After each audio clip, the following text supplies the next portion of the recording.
Muy buenas tardes, bienvenidos a este su espacio, el momento de la transformación digital. El día de hoy vamos a continuar con todas las actividades, proyectos, gestiones que se vienen haciendo con el Estado peruano. ¿Qué estamos haciendo en la digitalización? La semana pasada tuvimos la visita del doctor Jaime Honores, quien nos habló, él como exsecretario de la Secretaría de Gobierno Electrónico, lo trabajado durante su gestión. El día de hoy nos acompaña un especialista también en los temas de Estado, en los temas de digitalización y en todos los temas de transformación digital que vive nuestro país. Tenemos la presencia del ingeniero César Vilches Singa. Estimado César, bienvenido, muchas gracias por estar con nosotros. Osvaldo, igualmente gracias por la invitación a ti y saludar a todos los televidentes, a todos los amigos que nos ven a través de las diversas plataformas digitales, ¿no? Un gusto. Comentar que César ha sido también exsecretario de la Secretaría de Gobierno Electrónico de la Presidencia y el Consejo de Ministros. Y dentro de tu gestión, César, estuve un poco investigando, se hizo el lanzamiento de todo lo relacionado a la plataforma de interoperabilidad del Estado. En el seguimiento que tú has hecho, ¿has visto cómo va este proyecto? ¿Cómo va este 2026? Sí, bueno, la plataforma de interoperabilidad del Estado básicamente fue un proyecto que lo iniciamos desde la Presidencia del Consejo de Ministros el año 2004-2005 en el marco de un proyecto llamado Programa de Modernización del Estado. Básicamente la idea era implementar, como lo has mencionado, una plataforma digital que permita intercambiar datos entre las entidades públicas, evitando la redundancia de desarrollos, ¿no? de integraciones unitarias uno a uno. Porque anteriormente cada ministerio, cada entidad del Estado era una isla. Sí, eran las famosas islas de modernidad, o islas simplemente en la cual había que firmar convenios. Cada entidad pública firmaba un convenio que en promedio se demoraban 6 meses a 1 año, y intercambiar datos era uno a uno, ¿no? Entonces, a veces una entidad pública tenía que firmar convenio con 3, 4, 5 entidades públicas y tranquilamente podía pasarse a 4 o 5 años en ese esfuerzo. Nosotros implementamos la plataforma de interoperabilidad basada en buenas prácticas internacionales. Básicamente siempre le he mencionado el tema Estonia. De ahí tomamos el modelo, la arquitectura, la tecnología, y también de ellos tomamos el DNI electrónico. Con ello la Te hago un digital. paréntesis, sí, César, ¿no? Sí. Aprovechando que mencionas Estonia, a través del capítulo de Ingeniería Electrónica vamos a hacer una misión técnica a Estonia. Excelente. Justo para ver esas buenas prácticas que ellos tienen. Tomando sí, como base lo que tú has comentado, ¿no? Sí, excelente. Mira, Estonia es uno de los países más digitales del mundo, lo sigue siendo, y hoy en día también están avanzando significativamente en el uso y aplicación de la inteligencia artificial. Así es. No solamente para mejora de los servicios públicos del pueblo estonio, sino también en temas de ciberseguridad, que también es importante. Y bueno, y esa buena práctica nosotros en la plataforma de interoperabilidad lo hemos tomado Estonia, lo implementamos entre el 2007 al 2011, lo lanzamos en el 2011. Fíjate, ahí era una tecnología muy reciente para, en esa época, hablar de interoperabilidad. Inclusive a la propia gente de TI les costaba pronunciar la palabra interoperabilidad. Decían interoperatividad, pero es interoperabilidad. Pero bueno, 2011 al 2019, antes de la pandemia, lo dejamos con 42 entidades públicas. Creo que y cerca de unos 6, 8 servicios web implementados, o web service que le llamaban, basada en arquitectura SOA.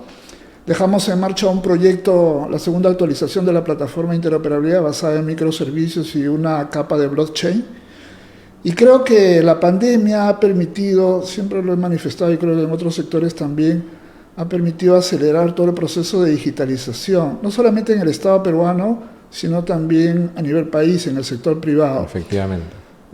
Fíjate, una plataforma que lo lanzamos en el 2011 lo dejé con 42 entidades públicas, tuve la suerte de regresar a la PCM, a dirigir la Secretaría de Gobierno y Transformación Digital del 2024, ¿no? Y lo hemos dejado con cerca de 800 entidades públicas. De 42 a 800. De 42 a 800, un crecimiento exponencial.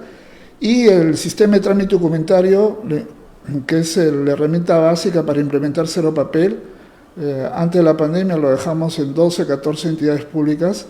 Ahora son cerca de 300 entidades públicas que tienen implementado el sistema de gestión documental y entre ellas interoperando, intercambiando documentos electrónicos con valor legal. Para empezar, está Presidencia de la República, está todos los ministerios, está el Congreso de la República, ¿no? Hay más de 80, 90 OPDs, también algunos gobiernos regionales y también municipalidades. Y ahí, por ejemplo, hay un camino todavía por recorrer en el tema de interoperabilidad. Lo que sí veo con beneplácito es que ya la interoperabilidad por fin también está llegando al sector privado y lo tenemos en aplicaciones... Perdón, César. Sí. Quiere decir de que, como mucho ocurre dentro del Estado, ha habido una continuidad del proyecto de interoperabilidad a pesar de todos estos cambios de directivos que han habido dentro de la Secretaría. Hay que valorarnos como país, ¿no? Pese a los vaivenes que ha habido en los diversos... Y bueno, hemos pasado también por diversas gestiones de gobierno. Creo que en temas de desarrollo de gobierno electrónico, de social información, que es el marco más global de referencia, de llevar Internet a todos los peruanos y con ellos conocimiento y mejorar la educación, entre otros temas, salud también. Sí, ha habido una continuidad y algunos gobiernos han acelerado, otros no. Yo creo que de acá hacia adelante el tema de la interoperabilidad tiene que seguir desarrollándose más intensamente como otras tecnologías y sobre todo aplicarlas, ¿no? No solamente en el sector público, por ejemplo, la interoperabilidad sigue siendo básica para seguir mejorando los servicios públicos de cara al ciudadano. El Poder Ejecutivo ha avanzado significativamente, pero todavía nos falta muchísimo, sobre todo en regiones, trabajar con gobiernos regionales y municipalidades, ¿no? César, de los muchos proyectos que tú has trabajado, yo rescato, y permíteme que hice ahí una selección por cuestión de tiempo, por supuesto, el tema de la interoperabilidad y la ley de inteligencia artificial que se gestionó se realizó durante tu gestión. ¿Cómo lo ves al 2026? Bueno, sí, mira, muy interesante. Yo te termino diciéndote que la interoperabilidad ya lo encontramos ya casi masificado en YAP y PLIN. ¿Quién no yapea y plinea hoy en día? Sí. Ahí se está usando mucha interoperabilidad. También ya están incorporándose otros bancos digitales. ¿Banco de la Nación? También, ellos fueron uno de los primeros. Mira, como ya empezamos el medio de pago virtual, la plataforma interoperabilidad formaba parte de un proyecto de gobierno Págalo.p. Hicimos Págalo.p con el Banco de la Nación. Y eso creo abrió el tema a todo lo que es las billeteras digitales, luego BIM, antes de la pandemia, ¿no? Y hoy en día pues eso ya se ha masificado, ¿no? Dicho sea de paso, reconocer en el Banco de la Nación que ha sido y es un buen aliado en todo el proceso, no solamente de gobierno electrónico, gobierno digital, sino la transformación digital del país. Durante la pandemia lo pude comprobar en todo lo que es la distribución de los bonos, bono universal, bono rural. En un mes el Banco de la Nación transfirió casi el 50% de todas las transacciones. A diferencia de la banca privada, el Banco de la Nación te llega donde la banca privada no llega. Exactamente, ¿no? Y es buenísimo ahí. Yo diría una buena práctica de transformación digital a nivel del sector financiero lo tienen en el Banco de la Nación. Y es más, está a disposición de todos los interesados.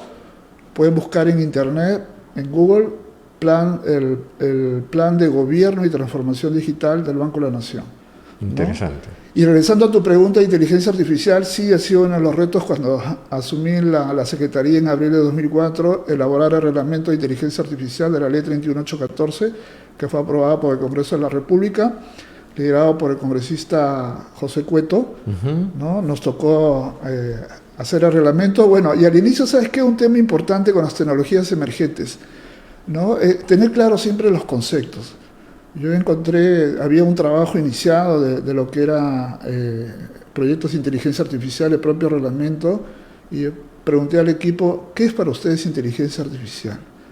Una pregunta sencilla, ¿es hardware, es software, es 50-50, y partiendo por ahí, ¿no? Y tener claros los conceptos y también teniendo Es que en presente. realidad todo el boom de la inteligencia artificial generativa nace en noviembre del 2023 con la aparición de OpenAI y ChatGPT. Y ahí Son Allman, ¿no? Que fue un joven emprendedor, hay que reconocerlo, ¿no? Y hasta ahora, ¿no? De arriesgar por la masificación. Fíjese, lo bueno, la inteligencia artificial tiene más de 80 años en el mundo. Efectivamente. Alan Turing, un genio, un fuera de serie, un incomprendido de la época, pero sin embargo él desarrolló todo el tema de inteligencia artificial, que luego ya McCarthy y otros investigadores en el tema lo han desarrollado, pero no se podía masificar, quedaba en los mainframes, en las grandes computadoras. Antes de la pandemia, San Arma ya empezó con este tema y creo que después de la pandemia ha permitido masificar la inteligencia artificial, teniendo presente que la mayoría de desarrollos de aplicaciones de IA están basadas en open source, en software libre, algo que también desde el Estado lo hemos implementado, las comunidades de software libre y todo lo demás. Aquí tuvimos en Perú la visita del padre de software libre como Richard Stallman, y creo que ahí hay un buen camino por desarrollar en nuestro país, no solamente en el sector público, sino en el sector privado, de aprovechar esta tecnología para el desarrollo económico y social de nuestro país, como ya lo vienen haciendo muchos emprendedores, muchas startups, pero también muchas entidades públicas ya vienen aplicando la inteligencia artificial en el sector de educación, Ministerio de Educación capacitando a los docentes, haciendo laboratorios donde ya se aplica, se implementan algunas kits basados en inteligencia artificial en robótica, ¿no? Y en el sector salud, yo me he quedado sorprendido, médicos muy interesados en aplicar, que ya están también haciendo estudios de posgrado, de especialización en robótica, en el uso de la César, después de la ley viene la estrategia. Efectivamente, ¿no? Lanzaste también la estrategia a 4 años, si no me equivoco. Sí, hemos planteado la Estrategia Nacional de Inteligencia Artificial. Sí, mira, era la ley, está la ley dada por el Congreso de la República, logramos ya en el CCB, en el Consejo de Viceministros, dejar ya listo para aprobación. Jaime Honores, que luego me sucedió, él logró concretar que sea aprobada ya el reglamento de inteligencia artificial, y con ello también dejamos en camino la Estrategia Nacional de Inteligencia Artificial. También dejamos la propuesta de la Estrategia Nacional de Ciberseguridad. Efectivamente, también salió la estrategia de ciberseguridad. Sí, inteligencia artificial de ciberseguridad, una estrategia nacional de robótica, mira, que es interesante para el tema de la productividad, o sea, mejorar, ¿cuál es el camino a seguir en nuestro país? Estamos muy bien en desarrollo económico en los últimos 3 años, tenemos un crecimiento sostenido, ¿no? Y creo que aparte de la minería, la agroindustria es un tema muy importante en nuestro país. Creo que una de nuestras raíces es, somos un país de agricultores, ¿no? Y entonces la agroindustria es una oportunidad muy grande para muchos peruanos en diversas regiones que se está desarrollando, pero que es necesario intensificarla. Y ahí la robótica y también otros tipos de industria. Y acá tengo una consulta, César. Con Jaime Honores ha habido una continuidad de lo que se venía haciendo. ¿Cómo se puede garantizar de que por temas políticos todo este horizonte que se tiene avanzado no pueda ser paralizado? ¿De qué mecanismos se pueden proteger aquellos proyectos de impacto nacional que no puedan ser paralizados políticamente? Bueno, la forma de garantizar principalmente está dado por la planificación, ¿no? Todo lo que se hace en el Estado no se improvisa. Te digo, en el 95-98% de los diversos proyectos y actividades no se improvisan, se planifican. Y creo que la planificación es importantísima y va a seguir siendo más importante en los próximos años, y una planificación bien dinámica. Ahí también hay que ser resilientes, dado que las tecnologías también son bastante cambiantes y hay que darle una sostenibilidad y proyección en el tiempo, y hay que ser resilientes, ¿no? Entonces, tenemos, por ejemplo, en temas de tecnología e información, empezando por el Acuerdo Nacional, la Política 35, relacionada con todo el tema de social, información y conocimiento. Tenemos el Plan Estratégico Nacional a 2050, ahí que lo lidera CEPLAN, todo el tema de prospectiva. Nosotros ya netamente el tema de transformación digital, el 2023 se aprobó la Política Nacional de Transformación Digital. Hay compromisos, hay acuerdos que las instituciones públicas, hay indicadores que las instituciones públicas tienen que cumplir. Y después tenemos compromisos internacionales, empezando por OCDE, ¿no? Que tenemos que cumplir, en el cual el tema de gobierno digital, los proyectos de transformación digital, y que no es un tema aislado, sino que tiene que tener correlación con disminución de la pobreza, ¿no? Con mejores de las condiciones de salud de los peruanos, los indicadores sociales. O sea, si mejoramos los indicadores de transformación digital, indicadores de innovación, por ejemplo, que están muy relacionados con desarrollo de productividad, de competitividad del país, de hecho que vamos a tener que reducir, se va a reducir la pobreza, se va a reducir los indicadores negativos en temas sociales.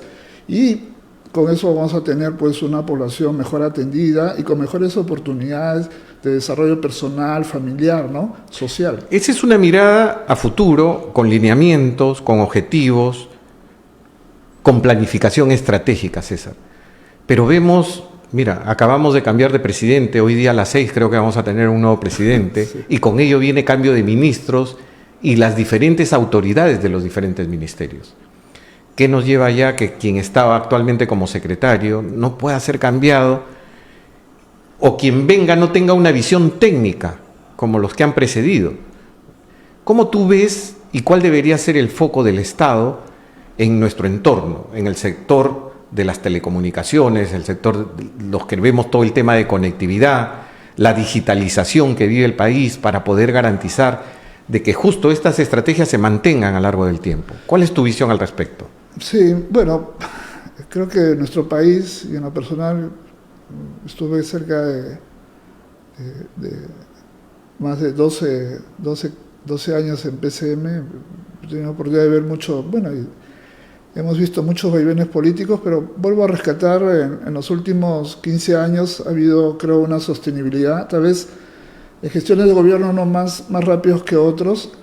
Se ha avanzado en temas de gobierno digital, de transformación digital. Porque César, yo hago la analogía ahí con el Banco Central de Reserva, ¿no? La cabeza del Banco Central de Reserva con sus políticas se mantiene, sí, y vemos la estabilidad económica que tenemos, mientras que en la parte digital, en la parte de la continuidad de las comunicaciones, vemos por ahí proyectos que se paralizan, sí, por cuestiones más políticas que estratégicas. Sí, a eso quería llegar y me refería en temas de inteligencia artificial a los conceptos, ¿no? Cuando uno habla de transformación digital y uno ve la teoría y ve la práctica y ve los resultados también de otros países, ¿no? Empezando por Estados Unidos, Europa, OCDE, países europeos lo utilizan. Por ejemplo, la transformación digital se aplica a toda la organización, es todo o nada. Aplicarlo solamente a una o dos áreas de una organización, de una empresa, por ejemplo, es caer en proyectos de tecnologías de información, de tecnologías, no de transformación digital, es todo. Y dos requisitos importantes para la transformación digital. Primero, el liderazgo. O sea, un liderazgo digital, no solamente la máxima autoridad, los máximos ejecutivos de una empresa deben tener una alta cultura digital. Y ese es el otro requisito, tener cultura digital y en todos los niveles. Entonces ahí hay que capacitarse, tener estos hábitos digitales, y con eso algo que encontramos yo diría, en la gestión pública analógica, como es en la gestión empresarial analógica, con eso tú reduces el riesgo. Si tú conoces y te asesoras bien en el uso y aplicación de herramientas digitales, vas a tener menos miedo a utilizar esas herramientas digitales. Y te pongo un ejemplo. Mira, el DNI electrónico. Tú sabes que el DNI electrónico también, buena práctica, has tomado Estonia, que lo implementó el año 96-97. Ya, 2000 ya se masificó. Nosotros de ahí, el año 2005, tomamos el DNI electrónico, para que en ese chip esté la licencia de conducir, la historia clínica centralizado toda tu información. Esté la tarjeta del metropolitano, todo eso, año 2005. Año 2025, después de 20 años, RENIEP dice que solamente va a emitir el DNI electrónico, ya no el azul. Mira, hemos esperado 20 años. ¿Por qué? Liderazgo a nivel del Estado, cultura digital, ¿no? Entonces, los líderes son los primeros en liderar, y para que no tengan miedo, el miedo a nosotros diplomáticamente lo llamamos riesgo, para reducir esos riesgos. Interesante. Y hay mucho por desarrollar en varios campos, no solamente en el Estado, sino también en el sector privado. Interesante, César. Estamos viviendo un momento, creo, diferente. Este año 2026 se nos viene una campaña electoral. Vemos la lista de candidatos que están existiendo y un factor crucial creo que es la OMPE, ¿no? Si mal no me equivoco, dentro de su sistema tiene implementado blockchain, por lo que estaba leyendo la OMPE. Sí, ¿Cómo ves el proceso electoral? ¿Cómo ves la OMPE para poder solventar, garantizar de que las elecciones se lleven en forma íntegra? Sí, mira, algo que siempre lo he comentado, también tuvimos la oportunidad desde esa época la Oficina Nacional de Gobierno Electrónico e Informática de implementar el portal de transparencia. Antes de año, lo empezamos en el año 2005, 2006 y lo pusimos en producción en 2008. Y con ello, luego estudios que han hecho organismos internacionales, mira, antes de 2008 se decía que la corrupción a nivel del Estado de Perú perdía más de 20.000 millones de soles. Ya pusimos portales de transparencia, ahora se dice que la corrupción genera pérdidas por cerca de 10.000 o 11.000 millones por año. Yo pienso que las tecnologías de la información permiten transparentar todas las acciones del Estado y de sus servidores públicos, ¿ya? Y también hoy día ya se habla de transparencia en el sector privado también, para crear esa confianza digital con los clientes. Nosotros llamamos confianza digital con los ciudadanos. Entonces yo pienso que OMPE ya a estas alturas también, ¿no?, está seguramente aplicando en el marco de la normatividad que existe de gobierno digital, de transformación digital, y dentro del gobierno digital, de seguridad digital, seguridad de la información, todos los mecanismos seguros para que sus sistemas de información, ¿no?, funcionen adecuadamente y en forma idónea. Yo lamento, forma parte de la cultura digital. Tú sabes que cuando implementamos también el DNI electrónico 2005, basado en Estonia ya tenía el voto digital.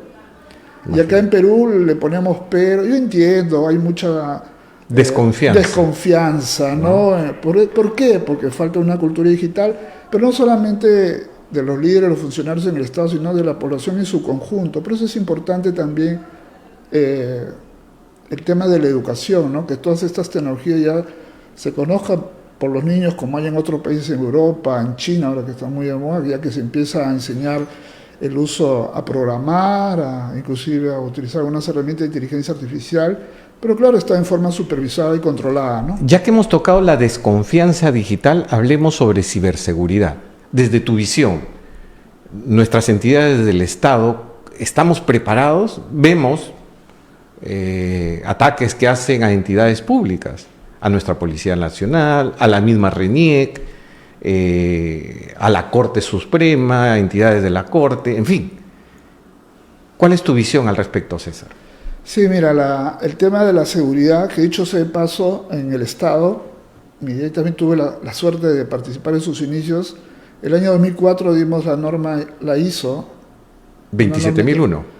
La 17799, hoy 27002, que le hemos puesto en el reglamento de inteligencia artificial, obligatorio, Código de Buenas Prácticas de Seguridad de la Información. Ese año también dimos la norma ISO 12207 sobre ciclo de vida de software, ¿ya? Y ahí hay un capítulo relacionado a la seguridad en el desarrollo de software. Eso es importante porque también se está aplicando para todo el desarrollo de inteligencia artificial. La 27001 en el año 2012. Y ya el tema de la ciberseguridad, de la seguridad digital, ya no es un tema solamente de una entidad pública, de una empresa. Es pública y privada. Es un trabajo en equipo, un trabajo colaborativo, y también con las empresas de TI relacionadas con temas de ciberseguridad. Y ahí tiene que ver mucho la confianza. Nosotros tuvimos un gran reto cuando estábamos en la Secretaría con el tema de la PEP 2024. Y uno de los frentes que trabajamos fue el tema de la ciberseguridad. Y ahí nos demostramos que el trabajo en equipo, que haya una buena regulación, que la tenemos. En una ITU, de 0 a 20 en temas de regulación, tenemos 20 notas, imagínate. En temas de organización, estamos bien organizados, tenemos 18 de nota.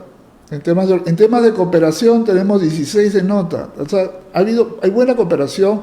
Mira, cada entidad pública tiene que tener de forma obligatoria mínimo un oficial de seguridad, de confianza y seguridad digital, que le llaman hoy en día. Para el AP logramos tener un directorio de cerca de 1.200 especialistas oficiales. Entonces, de seguridad. ¿Qué es lo que falta, César? Lo que falta es más personal técnico, más ingeniero, más técnicos, Bueno, verticales ahí sí hay en un ciberseguridad. Necesitamos tener hackers, pero esos hackers Efectivamente. que entren a la computadora, al software, que verifiquen, que hagan pruebas, que tengan ese olfato de anticiparse a los hackers y un trabajo colaborativo nacional e internacional.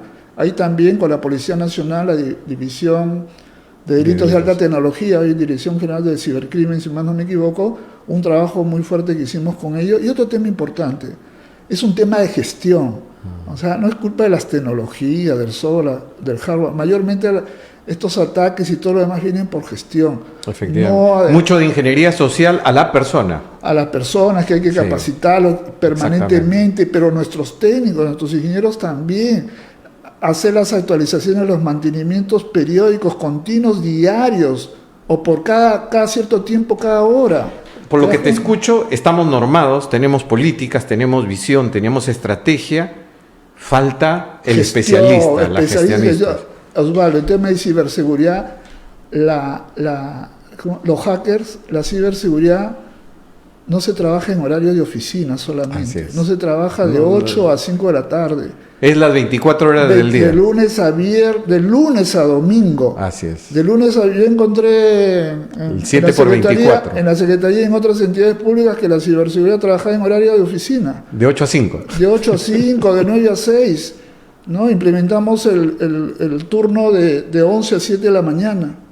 ¿Te das cuenta? 24 por 7. Y ahí también porque años atrás la PCM era caserito de los hackers, sobre todo de Anonymous, que publicaba con fecha y hora, día de ataque. Y ahí el tema de las empresas de TI nos han apoyado bastante, el tema de nube y todo lo demás. Ahí también nuestras Fuerzas Armadas también han mejorado. El tema de ciberdefensa nos han ayudado a hacer patrullajes cibernéticos, apoyando a la Policía Nacional. Ese es un punto interesante. Las Fuerzas Armadas definitivamente... Muy buenos oficiales jóvenes Y yo ahí proponía algo, César, ¿no? Sí. Así como tenemos la Marina, el Ejército y la FAP, deberíamos de tener una ciber entidad del Estado para proteger las infraestructuras, ¿no? Bueno, los activos críticos, ¿no? Mira, efectivamente. Es todo un sistema de seguridad nacional donde está el tema de la ciberdefensa. Hay también, mira, es un trabajo. Yo digo, la seguridad digital es un poco ingrato, te hace famoso cuando te hackean. Y hoy, ¿quién es el oficial? Pero ¿cuál es el detalle, César? El detalle es de que oficiales capacitados, por ejemplo, me ha tocado técnicos también, con policías, comandantes, coroneles que llevan la especialización y después los llamo y, ¿por dónde estás? Estoy en Iquitos, ¿por qué? Tengo que hacer 1 año, 2 años acá, si no, no haciendo. Entonces no hay línea de carrera dentro de las entidades. ¿Pero por qué? Mira, porque falta en el liderazgo, cultura digital y comprender esas labores, ¿no? Una cuarta armada, ciberdefensa. Sí, mira, para que todos estos especialistas de las diferentes áreas del Estado estén ahí, ¿no? Mira, yo, como te digo, en tema de seguridad, ya el sector de defensa, la Policía Nacional, es increíble el trabajo 24 por 7 que hace, por eso que logran rápidamente desbaratar a muchos delitos informáticos y también los delitos convencionales, pero que usan tecnología de información, interoperabilidad, la trazabilidad también está presente en el tema de ciberseguridad, así que es un trabajo, y el sector privado también, las empresas de TI, ¿no? Muy colaborativas hoy en día, también las empresas de telecomunicaciones, ¿no? Y este trabajo y esta cooperación internacional también que es importante, ¿no? Tenemos 36 candidatos, si no me equivoco, para presidente de la República. No sé si habrás podido leer alguno de los planes de gobierno.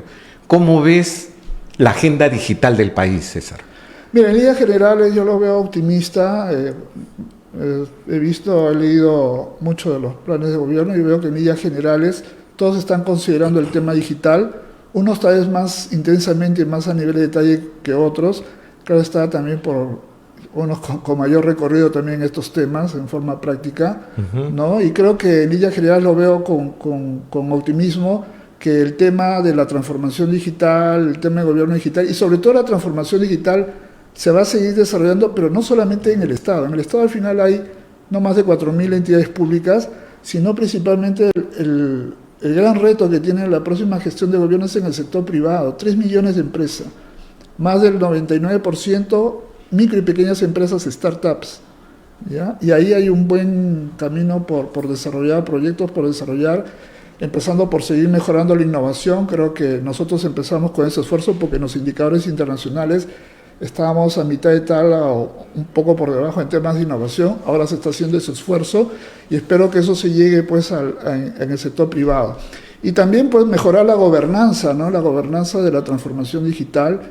En lo personal yo aspiro que como en España, como en Colombia, ¿no? Por ejemplo, la Secretaría, si muchas veces se habla, la Secretaría tiene que elevarse. Miren, quien lidera la transformación digital en el Perú actualmente es la Presidencia del Consejo de Ministros, es la Presidencia, a través de la Secretaría de Gobierno y Transformación Digital. Y mi pregunta es, ¿debería seguir ahí o debería ir al debería crear un ministerio específico? Si se quiere seguir mejorando el tema de transformación y la gobernanza de la transformación digital, las tecnologías digitales en el Perú, lo que se debería, a mí en lo personal, es a convertirse en un ministerio, dada la idiosincrasia de la administración pública peruana.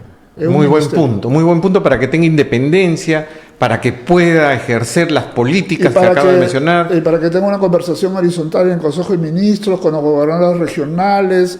Tal cual, como en una organización, el DTI está de la mano con el gerente general. Con los gremios empresariales y toda la cooperación internacional. César, nos gana el tiempo. Sí. Ya me están apurando acá al interno. Un mensaje final para nuestra audiencia, para todas aquellas personas que nos siguen, bajo tu visión de especialista, de conocedor del Estado, de las entidades públicas, ¿qué debería no faltar en la agenda digital al 2026 en las próximas elecciones? Miren, no debería faltar seguir trabajando y desarrollando proyectos de aplicación de las tecnologías de la información y las comunicaciones en forma horizontal en todos los sectores. Y que todos los sectores, tanto el sector público como el sector privado, aprovechar estas tecnologías, incluyendo las tecnologías emergentes, hoy en día, como la inteligencia artificial, como la robótica, y ya empezar a aprovechar, y reto, tarea para las universidades, también el tema de las tecnologías cuánticas, que es importante. El Estado seguir trabajando en gobiernos regionales, municipales, el tema de transformación digital. Ahí la transformación digital de la municipalidad se llama ciudades inteligentes, Smart Cities. Las Smart Cities. ¿Ya? Y ahí interoperabilidad, tecnologías emergentes, economía circular, todo entra ahí. Y por otro lado, el sector privado. El sector privado todavía, vemos algunas grandes, medianas empresas que empiezan ya a aplicar transformación digital, pero tú sabes bien, Osvaldo, que 5, 6, 8 flores no hacen la primavera. Se tiene que masificar y las startups tienen ahí una enorme... Un gran desafío, un gran desafío y una oportunidad. Y sobre todo a los jóvenes, Miren, yo siempre dicto una maestría, de transformación digital, y yo siempre veo y les pongo como buena práctica, ¿no? En otros países, cómo la transformación digital permite a los jóvenes crear empresas, hacer startups, y en 2-3 años sus empresas se valorizan en más de $1.000 millones, le llaman empresas unicornio, generalmente promovidos, desarrollados por jóvenes, entre los 17, 18 a 30, 35 años. Acá en Perú todavía no tenemos una empresa unicornio. Lo tiene Chile, lo tiene Colombia, lo tiene México, que pertenecen a la Alianza del Pacífico, que son país OCDE, nosotros no somos todavía OCDE. Y entonces, para los jóvenes, para todos los jóvenes, es una buenísima oportunidad la transformación digital, el uso de estas tecnologías emergentes, incluyendo la inteligencia artificial, que está al alcance de todos nosotros con un teléfono móvil, que está al alcance de ellos como jóvenes, aprovecharlos, crear emprendimiento, hagan emprendimiento, hagan sus proyectos en grupo, en equipo, en jóvenes, y van a ver que ahí tienen una buenísima oportunidad a comparación de nosotros cuando estábamos en nuestra época universitaria. Así es. ¿No? Así que nada. Muchas gracias, César. Muchas gracias por compartir con nosotros tu visión, lo que piensas, esta idea de que sea un ministerio donde se concentre todo el tema digital. Creo que es una idea potente que lo deberían de tomar los candidatos. Gracias, César, por estar con nosotros. Muchas gracias al Colegio de Ingenieros, a ustedes por la invitación, y conmigo será hasta una próxima oportunidad. Muchas gracias. Nuestro agradecimiento al ingeniero César Vilches Singa, exsecretario de la exsecretario de la Secretaría de Gobierno Electrónico, quien ha estado compartiendo con nosotros su visión acerca de los temas de interoperabilidad, cómo han avanzado a lo largo de los años.